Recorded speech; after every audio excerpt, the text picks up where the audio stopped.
Dice el punto 21, dadas las siguientes funciones parte entera, función piso, hallar su valor.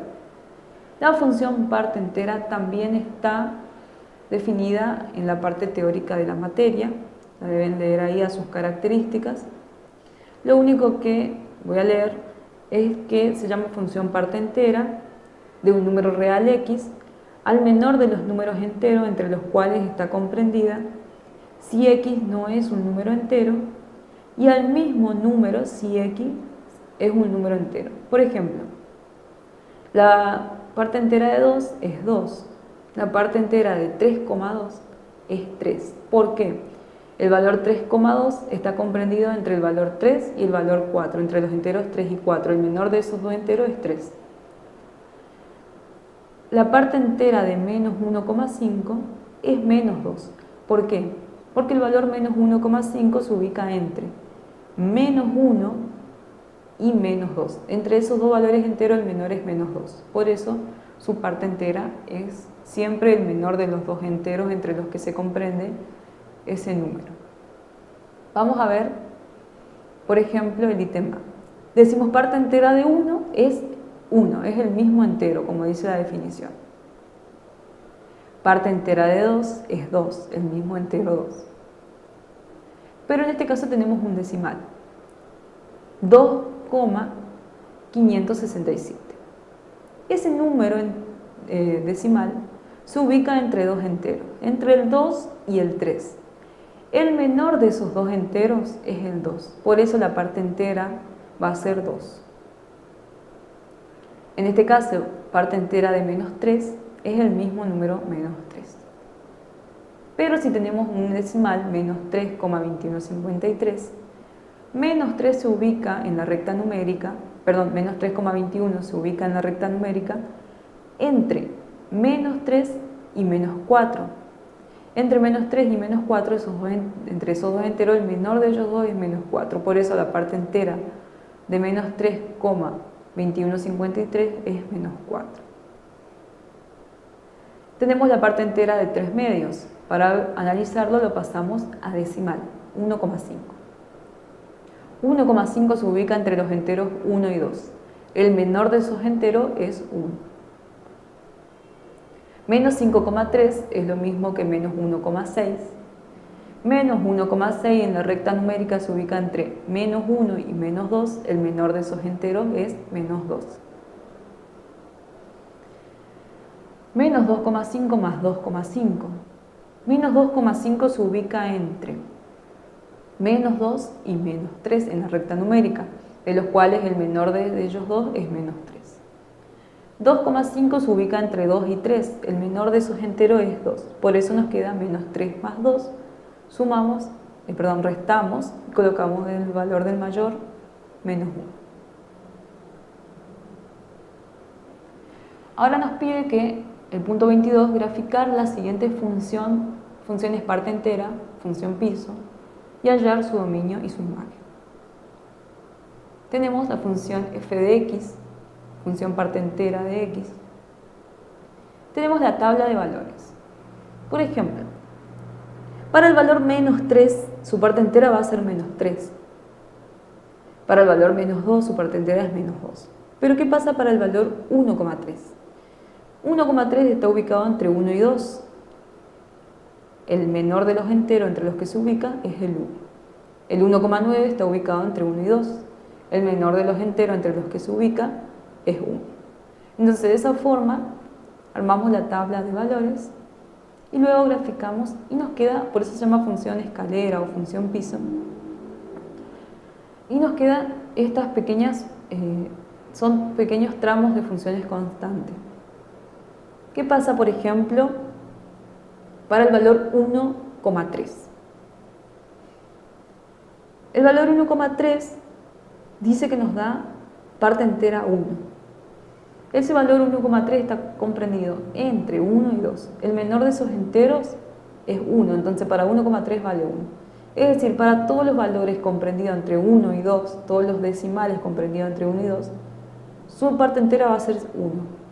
Entre todos los comprendidos entre 2 y 3, su parte entera va a ser 2. Entre todos los comprendidos entre 0 y menos 1, su parte entera va a ser menos 1. Y así sucesivamente vamos armando la función escalera o función piso. Vemos que sus dominios son todos los reales y su imagen siempre es un número entero. Acá tenemos otro ejemplo. Tenemos la función parte entera de x más 1. Armamos nuevamente la tabla. En este caso, por ejemplo, tenemos la parte entera de menos 3 es menos 3, más 1 es menos 2. La parte entera de 1,3 es 1, más 1 es 2. Entonces simplemente le sumamos 1 a los otros resultados. Y acá tenemos la gráfica. Nuevamente el dominio son todos los reales y la imagen siempre es z. El punto 23 dice representar gráficamente las siguientes funciones, indicar dominio e imagen de cada uno. Tenemos la función f definida de los reales y los reales positivos, tal que f de x es igual a 2 a la x. Es una función exponencial. Esta función nos está diciendo que el dominio puede ser cualquier valor real, pero su imagen siempre va a ser un real positivo. Gráficamente sería de esta forma. Vemos que el dominio puede agarrar valores negativos y positivos, es decir, todos los reales, pero su imagen siempre nos da un valor real positivo. El dominio de esta función son todos los reales, su imagen los reales positivos. Bueno, entonces ahora vamos a ver la función logaritmo, que es inversa de la que vimos anteriormente, que era la exponencial. Como vemos en la exponencial, estaba definida de los reales en los reales positivos. La función logaritmo está definida de los reales positivos en los reales. Entonces solamente al dominio le podemos dar valores positivos.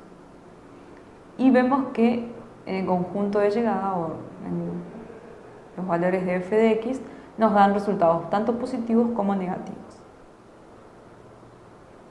Y nos quedaría gráficamente de esta manera, donde el dominio son los reales positivos y la imagen son todos los reales.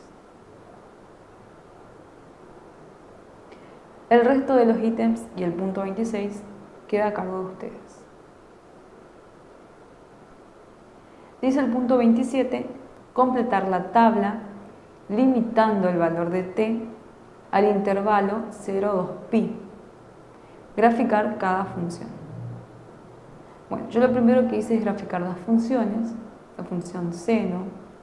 Para estas funciones conviene dar valores 0, pi, 2pi, 3 medios pi, valores de pi.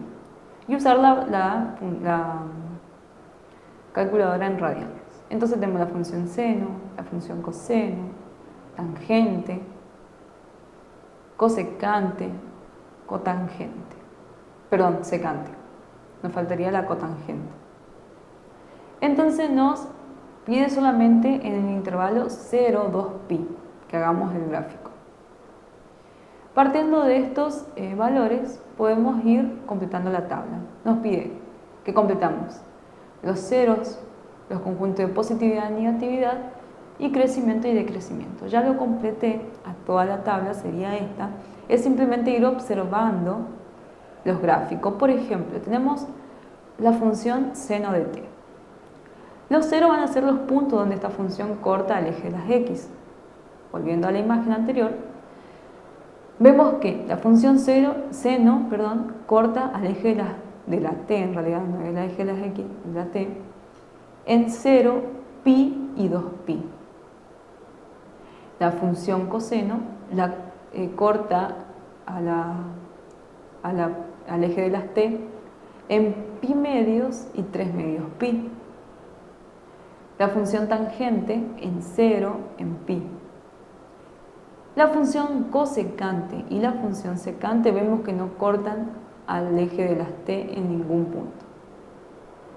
Entonces, por eso, ahí completamos los ceros y decimos que la cosecante y la secante no tienen cortes con el eje de las x.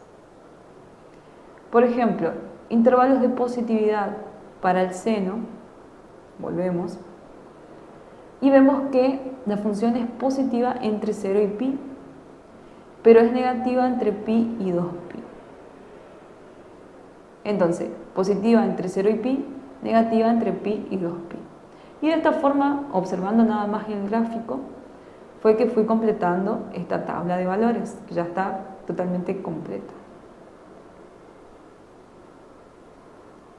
Vamos a ver lo que es desplazamiento horizontal de una función trigonométrica. Si una función trigonométrica y igual a f de t se suma un valor real h a la variable independiente t, se obtiene una nueva función g de t cuyo gráfico está desplazado en forma horizontal, g de t igual a f de t más h.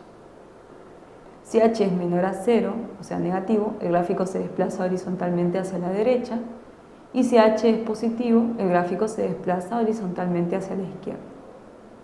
También podemos tener desplazamientos verticales. Si en una función trigonométrica y igual a f de t se suma un valor real k a la variable dependiente y, se obtiene una nueva función g de t, cuyo gráfico está desplazado en forma vertical. Y tenemos la función g de t, k más f de t. Si ese valor k es negativo, el gráfico se desplaza horizontalmente hacia abajo. Y si k es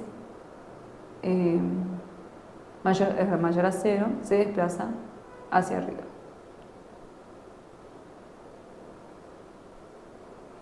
Entonces el punto 28 dice escribir la fórmula que representa cada traslación, luego graficar la función. Tenemos la función y coseno de t, 4 unidades hacia arriba. Entonces vemos que es un desplazamiento vertical. Como 4 es un valor positivo, se va a desplazar hacia arriba y lo que tenemos que hacer es a la función f de t sumarle ese valor 4. 4 más f de t. Es decir, nos quedaría 4 más coseno de t. Y gráficamente tenemos esta función. Tenemos la función coseno de t que se desplazó hacia arriba en 4 unidades. Ahora tenemos la función seno de 3 unidades a la izquierda. Este es un desplazamiento horizontal. Vemos que para los desplazamientos horizontales lo que hacemos es a la variable independiente t le sumamos ese valor. Nos queda f de t más h. En este caso sería seno de t más 3. Y tenemos ahí la función seno de t y la función seno de t más 3 que está desplazado en 3 unidades. En este caso el desplazamiento es horizontal.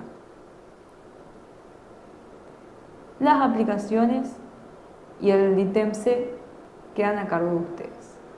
Y esto es todo referente al trabajo práctico número 2. Muchas gracias.